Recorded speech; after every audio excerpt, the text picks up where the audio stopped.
आओई कहती है कि मैं सुजरन से मिलने के लिए जा रही हूँ।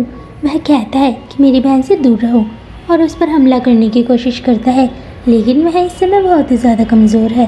वह कहती है कि अगर तुम कुछ खाओगे नहीं तब तुम कमज़ोर होगे और तुम्हारी शक्तियाँ भी तुम्हारा साथ नहीं देगी। आओई अकत्सु को शीरो की याद दिला रही होती है। वह सुजरन से मिलने के लिए जाती है। उसने आइसक्रीम बनाई होती है। वह कहती है कि मैंने सुना है कि तुम मेरे भाई का इलाज कर रही हो। वह कहती है हाँ, और अब वह ठीक है। सुजरन कहती है कि शीरो मेरे लिए आइसक्रीम खरीद कर लाया करते थे जब हम इंसानों की दुनिया में थे। आओई पूछती है कि तुम मेरे ग्रैंडफादर से कैसे मिले।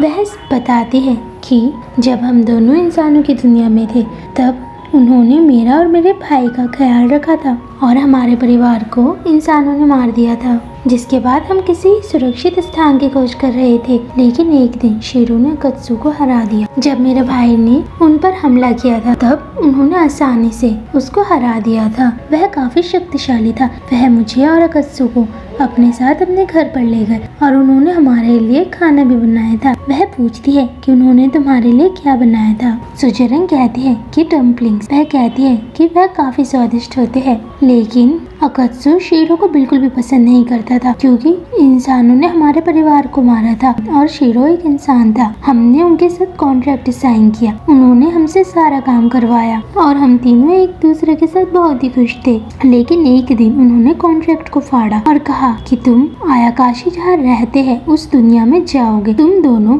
की असली दुनिया वही है और ओडोना तुम्हें वहाँ ले जाएगा। उस समय अकत्सु बहुत ही ज्यादा गुस्सा हुआ। उसने शीरो से पूछा कि आखिर कारण क्या है कि तुम हमें छोड़कर जा रहे हो। उस समय शीरो ने कुछ भी नहीं कहा था। जिसके बाद अकत्सु और मैं इस दुनिया में आ गए। मैंने यहाँ पर कुछ समय काम किया, लेकिन जैसे ही मुझे पता चला कि शीरो आयाकाशी की राजधानी में आने वाले हैं तब मैंने इस नौकरी को छोड़ दिया और मैं राजधानी में डांस और नाचना की तैयारी शुरू कर दी।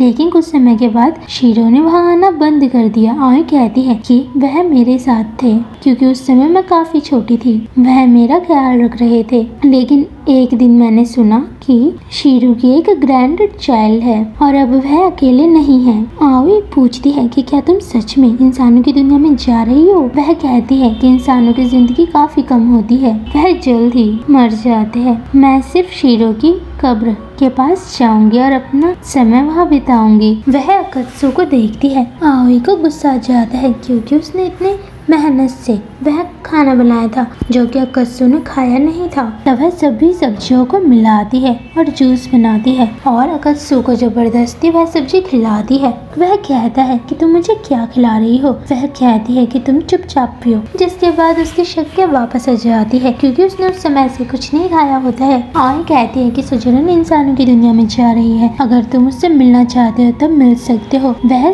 कुछ नहीं कहता है। वह कहती है कि मैं अपने ग्रैंडफादर से आखिरी बार मिलना चाहती थी, लेकिन मैं उनसे नहीं मिल पाई। लेकिन तुम्हारे पास मौका है, तुम चाहो तो सुजरन से मिल सकती हो। अकत्सु भी समझ जाता है। आई कहती है कि कल हम दोनों सुजरन के लिए खाना बनाएंगे। गिंजी सामान को लेकर आता है। फिर अकत्सु और आई खाना बनाते हैं। वह डम्पलिंग बना रहे होते हैं। अकत्सु भी आई की मदद करता है। वह गलत तरीके से डम्पलिंग बना रहा होता है। आई कहती है कि डम्पलिंग इस तरीके से बनता है। वह कहता है कि शीरो ने मुझसे कहा था कि डम्पलिंग इस तरीके से बनता है। वह कहती है कि उन्होंने तुमसे झूठ कहा होगा। अकत्सु को समझ आ जाता है कि शीरो उसे परेशान किया करता था। अकत्सु कहता है कि ओडोना जो कि हमारे मास्टर है, शीरो ने उनसे वादा किया था कि वह अगर अपना कर्जा नहीं चुका पाए तब वह अपनी ग्रैंड डॉटर की शादी उनसे करवा देंगे। मुझे याद है कि जब मैं यहाँ पर नया था तब शीरो ने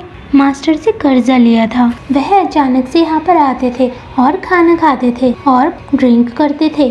फिर वह आपे से बाहर हो जाते थे। जो कि एक पोर्ट था उसे तोड़ दिया था। उस समय मुझे लगा कि वह भाग जाएंगे, लेकिन उन्होंने मास्टर से कहा कि वह अपनी ग्रैंड डॉटर की शादी उनसे करवा देंगे। मुझे नहीं पता कि मास्टर ने उसकी बात को क्यों माना। डम्पलिंग अब बन चुके हैं। आई पूछती है कि डम्पलिंग कैसे बने हैं।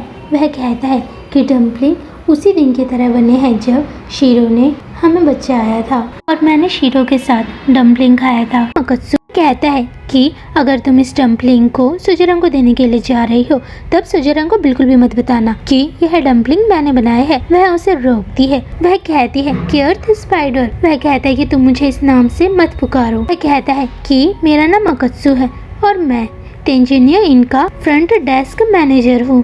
तुम मुझे इस नाम से पुकारो।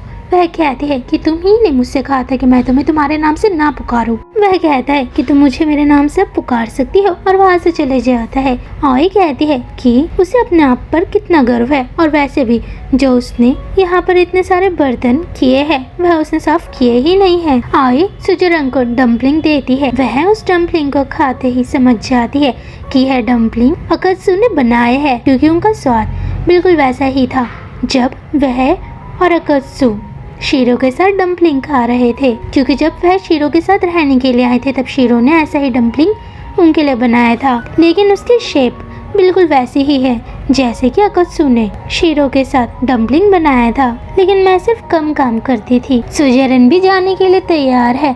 तभी यहाँ तक यंग मास्टर अपने साथ कुछ आकाशी को लेकर आता है। वह चिल्लाकर कहता है कि सुजरन कहाँ पर है। आई कहती है कि वो एक स्टॉकर है जो कि सुजरंग का काफी समय से पीछा कर रहा है। वह ओडेना को देखता है और कहता है कि सुजरंग को मुझे वापस करो। वह मेरे साथ रहेगी और मैं उससे शादी करूंगा और तुम हम दोनों के बीच में आ रहे हो। अगर तुम हम दोनों के बीच से हटे नहीं तब मैं तेंजिनिया इन में आग लगवा दूंगा। तभी अकत्सु उस पर हमला करता है। सुजरन भी अकत्सु का नाम पुकारती है। ओडेना आई से कहता है कि तुम सुजरंग के साथ इंसानों की दुनिया में जाओ। स्नो वुमन भी आई को खाना देती है। स्नो वुमन का नाम ऑरियो है। ओडेना भी अब उस स्नो वुमन से नाराज नहीं है।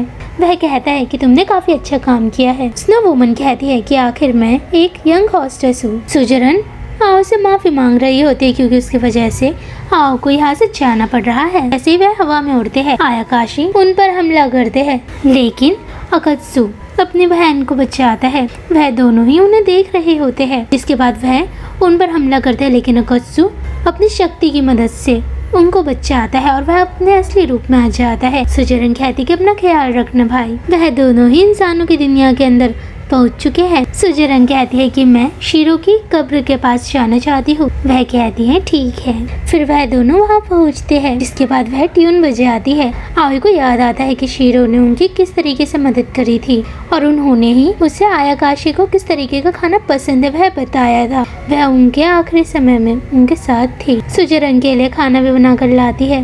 वह कहती है थैंक यू।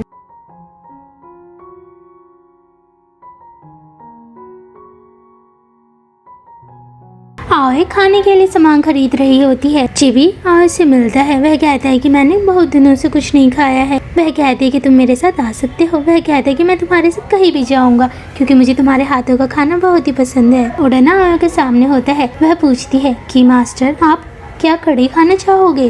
वह कहता है कि मुझे कड़ी पसंद है जो कि इंसानों की दुनिया में बनाई जाती है। वह कहती है कि जब मैं तेंजिनिया इनमें वापस आऊंगी तब मैं ये आपके लिए जरूर बनाऊंगी। वह पूछता है कि क्या तुम अब सच में आयाकाशी की दुनिया में वापस आना चाहती हो। वह कहती है कि मैंने अभी तक अपना वादा पूरा नहीं किया है और मैंने अपने ग्रैंडफादर का कर्जा भी नहीं चुकाया है। फिर वह दोनों साथ में आयाकाशी की दुनिया के अंदर जाते हैं। चिबी खीरा खा रहा होता है और कहता है कि मैं आओ के साथ हमेशा ही रहूंगा और ये काफी स्वादिष्ट है।